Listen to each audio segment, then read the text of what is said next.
Zombie Apocalypse.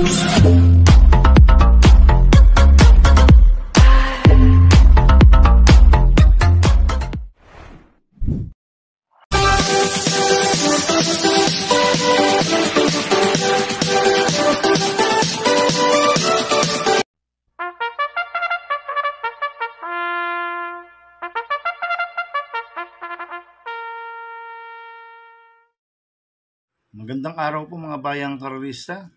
Ngayon po ay araw ng Biyernes, April 5, 2024. Karera po ng Metro Turf, Malbar, Batangas. Meron po tayong 8 karera sa araw na ito. Nandito naman po yung lingkod, Drunken Master Wangbu, a.k.a. Eloato Budoy, para magbigay ng giya at analysis sa inyo mga bayang karerista. Mga bayang karerista, start ng karera natin ay 5 p.m.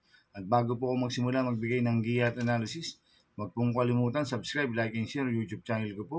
At syempre, huwag din pong kalimutan i-click yung notification bell ko para updated po kayo sa mga bagong videos ko. Kaya mag-start na po ko sa pagbibigay ng giya at analysis. Race 1, first pick 5, covers race 1 to 5. May 7 kabayong tatakbo. 3-year-old na above, maiden race, distance 1,200 meters. First choice ko po dito, number 6, Creation of Adam, na sasakyan ni Patty Dilemma. Last run po nito no March 22, segundo po siya kay frontrunner. Inabot po siya ni frontrunner last run. Kaya malaki panalo sa akin ito. Kaya siya po first choice ko.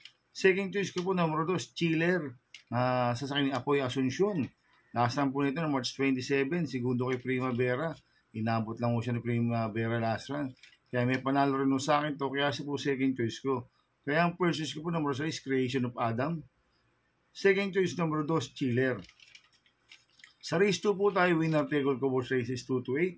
May 7 kabayong tatakbo, rating basis yung class 5, 6 to 10 split. Distance 1,200 meters. Itong race 2 na to, tingin ko anybody's race po to. Kaya tingin ko lahat to may panalo. Kaya ang first choice ko po dito, number 2, Aliana, na sasakyan ni Apprentice Jockey A.R. Ramos. Ito magangang peso, 49.5. Pwedeng iuna, pwedeng isunod. Kaya malaki panalo sa akin ito. Kaya siya po first choice ko. Second choice ko po number 3, Within Reach, na sasakyan ni Michael De Jesus. Itong si Within Reach, bigyan lang po ng importansya ng connection to. May panalo rin sa akin to. Dahil ang kupang distansya, 1,200 meters. Kaya siya po second choice ko. At lalagyan ko po third choice sa pandiyado, numero 6, Eyes of Sunrise, na sasakyan ni Jerome Storke. Ito mabigat lang po nakalaban lasan, sila Galloping Ghost, si Eyes of Sunrise. Kaya siya po third choice ko na pandiyado. Kaya ang first choice ko po, number 2, Aliana. Second choice, number 3, Within Reach. Third choice sa pandiyadan, number 6, Eyes of Sunrise. Sa race 3 po tayo, pick 6 cover race 3 to 8. May 14 na kabayong tatakbo. Rating base system class 5, 11 to 15 split. Distance 1,400 meters. First choice ko po dito, yung bumaba po ng rating base system. Numero 6, Yabadabadur, na sasakyan ni Apprentice Jockey A.R. Ramos. Ito yung magangang peso at gumaang rin po ng laban. Kaya tingin ko malaki panalo sa akin ito. Kaya siya po first choice ko. Second choice ko po numero 14, Spaghetti Pababa, na sasakyan John Alvin Guse. Last run po na ito no March 23. Tarsero ko la player Andres, Spaghetti Pababa. Kaya malaki po panalo sa akin ito. Kaya siya po second choice ko. Kaya ang first choice ko po numero 6, Yabadabadur. Second choice numero 14, Spaghetti Pababa. Sa race 4 po tayo, second pick 5, cover race 4 to 8. May 6 na kabayong tatakbo. Rating basis yung class 5, 6 to 10 split. Distance 1,200 meters. First choice ko po dito, number 5, Lapping Tiger, na sasakyan ni Michael De Jesus. Ito, last run po nito, March 22, segundo kay Glenda's Magic. Damay ni Michael De Jesus to, si Lapping Tiger. Kaya malaki panalo sa akin ito. Kaya siya po first choice ko. Second choice ko po, number 6, Jacqueline, na sasakyan ni Apprentice Jockey Edgy Guerra. Ito, maganda numero, nasa labas. Tsaka makakapwesto ng maganda to at makakarimate. Kaya malaki po panalo sa akin ito. Kaya siya po second choice ko. Kaya ang first choice ko po, number 5, Lapping Tiger. Second choice, number 6, Jacqueline. Sa race 5 po tayo, pick 4 cover race 5 to 8. May 12 kabayong tatakbo. Rating base system class 5-5 split. Distance 1,400 meters. First choice ko po dito, yung Bandera numero 7, Glenda's Magic, na sasakyan John Alvin Guse. Last run po nito no March 30. Pang-apat po siya, kay Lamicia. Ito, makaalagwa lang to. Pwede makatapos ng karera. Kaya malaki panalo sa akin ito. Kaya siya po first choice ko. Second choice ko po numero 4, Rabago na sasakyan Ace Aguila. Last run po nito no March 24, pang-apat kila Cristiano. Binigay kay Ace Aguila, Wednesday yan. Last run, John Alvin Gusi po sumakay dito, kaya malaki rin po panalo sa akin ito, kaya siya po second choice ko. At lalagyan ko pong third choice si Pandiado, yung bumaba po ng rating base system. Numero 6, Lapping Inside na sasakyan JB Guerra. Last run po nito no March 26. Pang-apat po siya kala Great Angie. Kaya sa akin magandang diado to si Lapping Inside. Kaya siya po third choice ko na Pandiado. Kaya ang first choice ko po numero 7, Glendas Magic.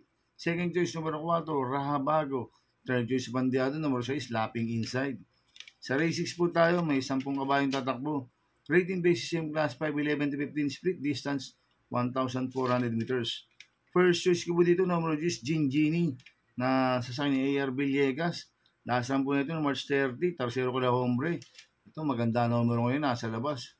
Sak makakapeso at makakarimati na maganda to si Gingini. Kaya malaki panalo sa akin ito, kaya siya po first choice ko. Second choice ko po yung galing sa panalo numero 5, Real Fair na sasakyan ni Patty Dilema, nanalo po last run yan no March 23. Kaya tingin ko mag-uumento po ito, kaya malaki po panalo sa akin ito. Kaya siya po second choice ko. At lalagyan ko pong third choice sa Pandiado, numero 1, Snow White na sasakyan ni Apoy Asuncion. Last time po nito, March 27. Tercero ko na Buntay Shore. Bigyan lang ng importansya ng connection to. Magandang diado to. Kaya siya po third choice ko na Pandiado. Kaya ang first choice ko po number 10, Gingini. Second choice number 5, Real Fair. Third choice sa Pandiado, number 1, Snow White. Sa penultimate race number 7 na po tayo mga bayang karisa. May 13 kabayang tatakbo. Rating base system class 5, 6 to 10 split. Distance 1,400 meters. First choice ko po dito number 3, Freedom na sasakyan John Alvin Guse. Last run po na ito no March 27. Tercero ko na Double Happiness. Bigyan lang po ng importansya ng connection to. Malaki panalo sa akin ito. Kaya siya po first choice ko. Second choice ko po number 1, Destiny na sasakyan ng apprentice niya kay A.R. Ramos. Last run po na ito March 26. Segundo kay Galloping Ghost. Binigay sa apprentice. Last run, Jerome Storky po sumakay dito. Kaya may panalo sa akin to. Kaya siya po second choice ko. At lalagyan ko pong third choice sa Pandiado, number 4, Chef Cat na sasakyan AB Serious. Ito, last run po nito, March 30. Pang-apat kila Make a Difference. Medyo maganda tinakbo last run nito, si Chef Cat. Kaya siya po third choice ko na Pandiado. Kaya ang first choice ko po, number 3, Freedom. Second choice, number 1, Destiny. Third choice sa Pandiado, number 4, Chef Cat. Sa last race po tayo sa race 8. May 14 na kabayong tatakbo. Rating base system class 4, 16, 21 split. Distance 1,400 meters. First choice ko po dito, numero 12, ay Under Oath. Nasasakay ni Kelvin Abobo. Nag-barrel trial po ito no March 17. Nagpreba ng 1.31 media sa distance 1,400 meters. Ang tinalo sa barrel trial nito si Special Officer. Kaya malaki panalo sa akin ito. Kaya siya po first choice ko. Second choice ko po yung bumaba po ng rating base system, numero 5, Kaboom. Sasakay ni Pabs Caballeo. Last run po nito no March 26. Pang-apat kila Louisville. Bigyan lang ng importansya ng connection to. Malaking po panalo sa akin ito, kaya siya po second choice ko. At lalagyan ko pong third choice sa Pandiado, bumaba rin po ng rating base system, numero 6, I'll Be There na sasakyan ni Apoy Asuncion. Last run po nito no March 30, pang-anim po siya kaya Luke Skywalker. Magandang diado to si I'll Be There, kaya siya po third choice ko na Pandiado. Kaya ang first choice ko po, numero 12, ay Under Oath. Second choice, numero 5, Kaboom. Third choice sa Pandiado, number 6, I'll Be There. Good luck and happy racing mga bayang karisa. Inuulit ko, ito'y gabay ko lang at analysis ko. Pero pagdating sa tayan, kayo pa din masusunod. Sana ay swertein po tayo ngayon at magsitama. Kaya good luck po sa ating lahat mga bayang karisa. Shoutout muna ako. Happy racing po sa mga bagong subscriber ko. At sa mga walang sawang sumusubaybay sa YouTube channel ko. Maraming salamat po sa inyo. Happy racing po kay Boss Edong Jokno. Happy racing po kay Boss Manuel Chua, kay Boss Chuck Ompok. Happy racing. Sana iswertin tayo, magsitama. Kaya mga bayang karisa, please subscribe my YouTube channel at Tubudoy 2.0. At sana lagi niyo pong panoorin yung ads ko, huwag niyo pong skip. Kaya maraming salamat po sa inyo and God bless.